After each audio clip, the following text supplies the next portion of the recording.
एक पत्नी हमारे पास आ जाए सवेरे सवेरे, अब वो पत्नी यहां बैठी भी हो सकती हैं। वो पत्नी आई हमारे पास सवेरे सवेरे, बोली गुरुजी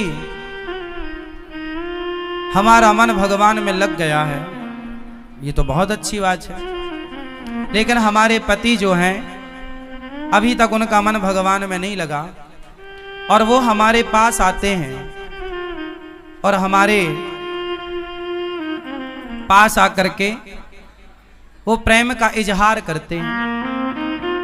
हमें तो अब सारे विषय वासनाओं से मन हट चुका है, मन भगवान में लग चुका है, लेकिन हमारे पति देवता का मन अभी तक भगवान में नहीं लगा। हम तो ब्रह्मचारी बन के अब रहना चाहती हैं, पर हमारे पति अभी ब्रह्मचारी नहीं बन पाए। क्या करें? हमें बहुत मन से असंतुष्टि होती है जब हमारे पति हमारे पास काम भाव लेकर आते हैं। हमारा मन बेचैन हो जाता है कि हमारे हृदय में जो कृष्ण हैं पता नहीं वो निकलकर बाहर ना चले जाएं। ऐसा उस बहन ने मेरे से सवाल किया कि जब पति काम भाव से अपनी पत्नी के पास आता है तो पत्नी को अच्छा नहीं लगता, क्योंकि पत्नी के अंदर भगवत भक्ति जाग गई है, प्रेम जाग गया है। ये सवाल आप में से बहुत लोगों का भी हो सकता है, बहुत पुरुषों का भी हो सकता है, बहुत स्त्रियों का भी हो सकता है, पर चूंकि सवाल बड़ा अटपटा है तो लोगों को पूछने में भी संकोच होता है, इसलिए हम आपको इसका समाधान देते हैं। मैंने उनको ये बात समझाई, बता दिया उनको, शायद यहाँ बैठी हो तो वो चूंकि ऐसे प्रश्न सवाल माइक में तो वो कर नहीं सकती थी, पर सवाल तो सवाल है, तो हमने उत्तर सोचा कि चलो इस बहाने आपको उत्तर दे दें। प्रश्न समझ में आ गया? अब उत्तर सुनो। हमने उनसे बोला कि आपके पति, आप तो भक्ति में रम गई हो, बहुत अच्छी हो आप, कि आपके हृदय में कृष्ण विराज गए हैं, भक्ति विराज गई है, आपका दिन रात भगवत चिंतन में ही मन लग रहा, बहुत अच्छी बात है। लेकिन जो आपके पति हैं अभी उनका मन विषयों में है, और यदि आपने भी इनकार कर दिया कि आप हमारे पास मत आओ तो आपके पति फिर पराई स्त्री के गामी हो जाएंगे, वो दूसरी स्त्रियों के पास जाने स्टार्ट कर देंगे, वैश्याओं का गमन करने लग जाएंगे, वैश्यागामी हो सकता है इसलिए तुम्हारा पति। इसलिए तुम्हारे अंदर तो कोई वासना है नहीं, लेकिन पति के अंदर यदि है तो पति पत्नी के पास ही तो जाएगा। यदि तुमने भी उसे हटा दिया अपने पास से तो वो वैश्यागामी, उसका चरित्र बिगड़ जाएगा। इसलिए तुम्हारा धर्म है। मीराबाई के साथ भी यही था, बिल्कुल सेम। मीरा का विवाह बचपन में कृष्ण से हो गया था, मान लिया था उन्होंने पति कि मेरे तो पति गिरधर गोपाल हैं, लेकिन फिर भी उनके माँ बाप ने जबरदस्ती उनका विवाह भोजराज से कर दिया, जो राणा के बेटे हैं। तो भोजराज राणा के साथ उनका विवाह हुआ। जब उनकी पहली रात आई मिलन की, मीराबाई को बिठाया गया एक कमरे में, सिर्फ दीपक का प्रकाश था, और जो कि रिवाज है घूंघट डाल के मीराबाई को बिठाया गया। तभी रात्रि को, पहली रात्रि पहला मिलन जब भोजराज आए तो मीरा ने अपना दुपट्टा, अपना मुंह खोलते हुए भोजराज से कहा कि ये दुनिया कहती है कि आप मेरे पति हैं, कि ये दुनिया कहती है कि आप मेरे पति हैं, पर मेरी अंतरात्मा तो कहती है कि मेरे पति केवल कृष्ण हैं।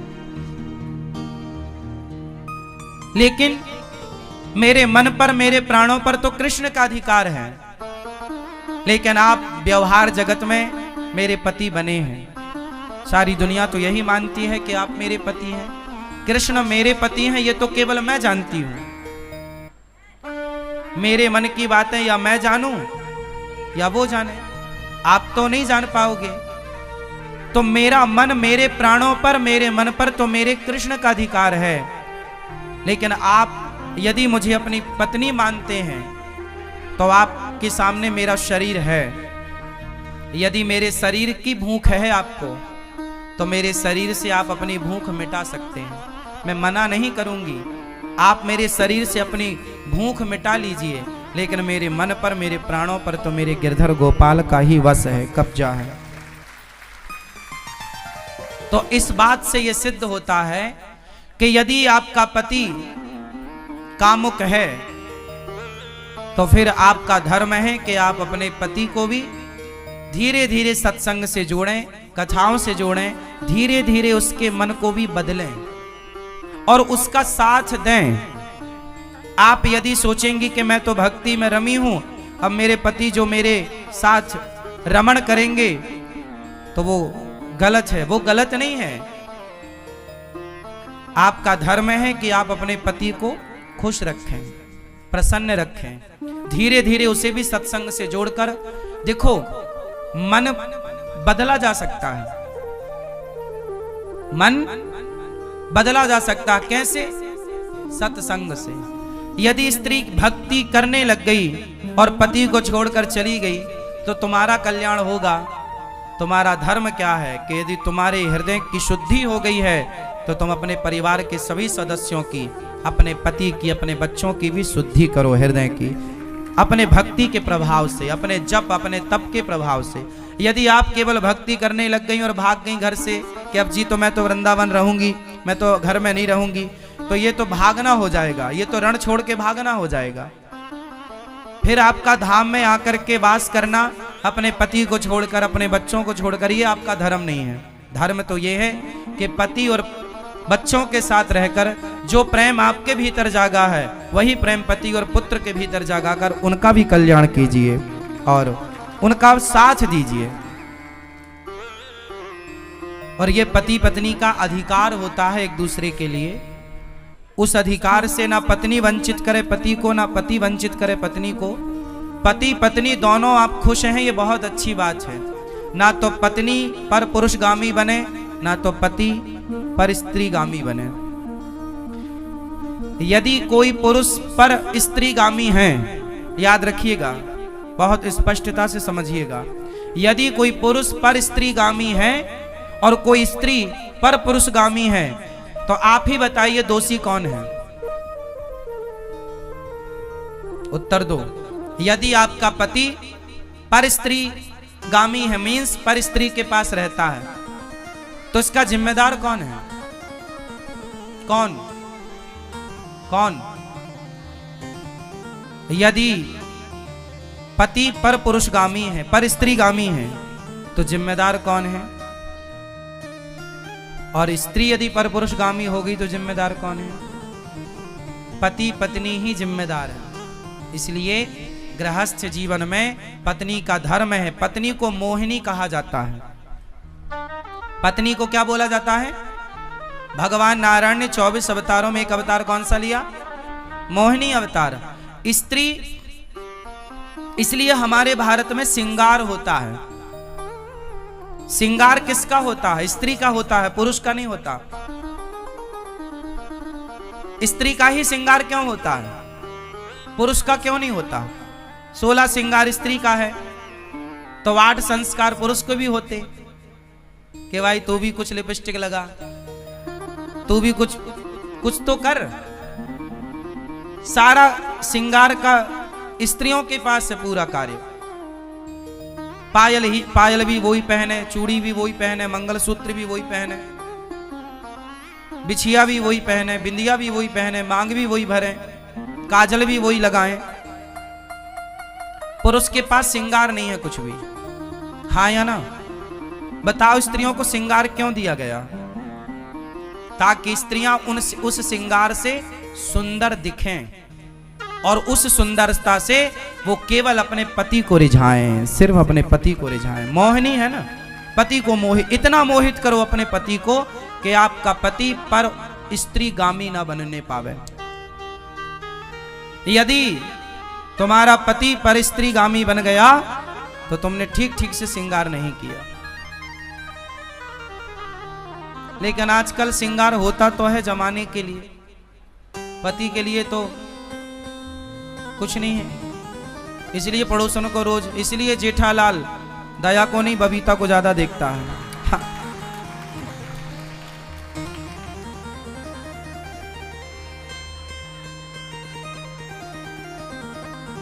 सही है ना? तो स्त्री को कैसा होना चाहिए? पति के लिए मोहिनी होना चाहिए, जो अपने पति के मन को मोहित करती रहे। और आपने यदि मोहित नहीं किया तो आपकी पड़ोसन मोहित कर लेगी, और वो मोहित करेगी तो फिर आप रोती आओगी, गुरुजी हमारे पति का चक्कर है। समस्या सब तरफ से है। मोहित करो वो अच्छा है। ये मोहित है? कहां धर्म पत्नी आपकी? घर मोहित कर लेती है वो आपको? उन्हीं से मोहित हो ना। हाँ, या तो पत्नी से मोहित रहो, या पति से, या परमेश्वर से, तीसरा कोई नहीं। और पति पत्नी का भी एक टाइम है। पति और पत्नी भी साथ में तब तक आप रमण करो जब तक कि आपके बच्चे अभी छोटे हैं। जब बाप का जूता बेटे के पांव में फिट बैठने लग जाए और मां की चप्पल बेटी के पांव में फिट बैठने लग जाए, तब से तुम दोनों पति पत्नी को भोगी बनकर नहीं, योगी बनकर रहना चाहिए। अब आप दोनों भी कंट्रोल करो धीरे धीरे, क्योंकि हमारा उद्देश्य विषयों का भोग नहीं है। हमने विवाह भोगों के लिए किया ही नहीं था, भोगों पर कंट्रोल करने के लिए विवाह, लगाम लगाने के लिए। लेकिन आज उल्टा होता है कि मन की चंचलता बढ़ती चली जाती है। अच्छा, ये सारे दोष इसलिए होते हैं क्योंकि सत्संग नहीं है। क्या नहीं है? सत्संग। और सत्संग ना होने से बिनु सत्संग विवेक ना होई, और राम कृपा बिनु सुलभ ना सोई। सत्संग की जरूरत है। सत्संग सुनेंगे तो दोनों, अच्छा सत्संग किससे सुनना चाहिए? पति पत्नी दोनों को, क्योंकि दोनों की समझ चाहिए। एक की समझ है पर दूसरे की नहीं है, तो एक गाड़ी साइकिल का एक पहिया पंचर है, और एक सही है तो भी साइकिल अपने लक्ष्य तक नहीं पहुंचेगी। दोनों पहिया बड़ा। पत्नी और पति दोनों को एक विचारधारा का होना चाहिए। किस विचारधारा का होना चाहिए? एक विचार। यदि दो विचार हो गए तो उन पति पत्नी में झगड़ा तब होता है जब विचार दो होते हैं। पत्नी का विचार कुछ और पति का विचार नहीं मिलने से पति पत्नी में क्या होता है? तलाक होता है, झगड़ा होता है। और विचार मिल गए तो फिर अर्धांगिनी होता है। हमारे यहाँ क्या होता है? अर्धांगिनी। हमारे यहाँ वाइफ नहीं होती, हस्बैंड नहीं होता। हमारे यहाँ धर्म पत्नी, और धर्म पत्नी है, ये हमारी अर्धांगिनी है। और ये हमारे परमेश्वर हैं, पति परमेश्वर।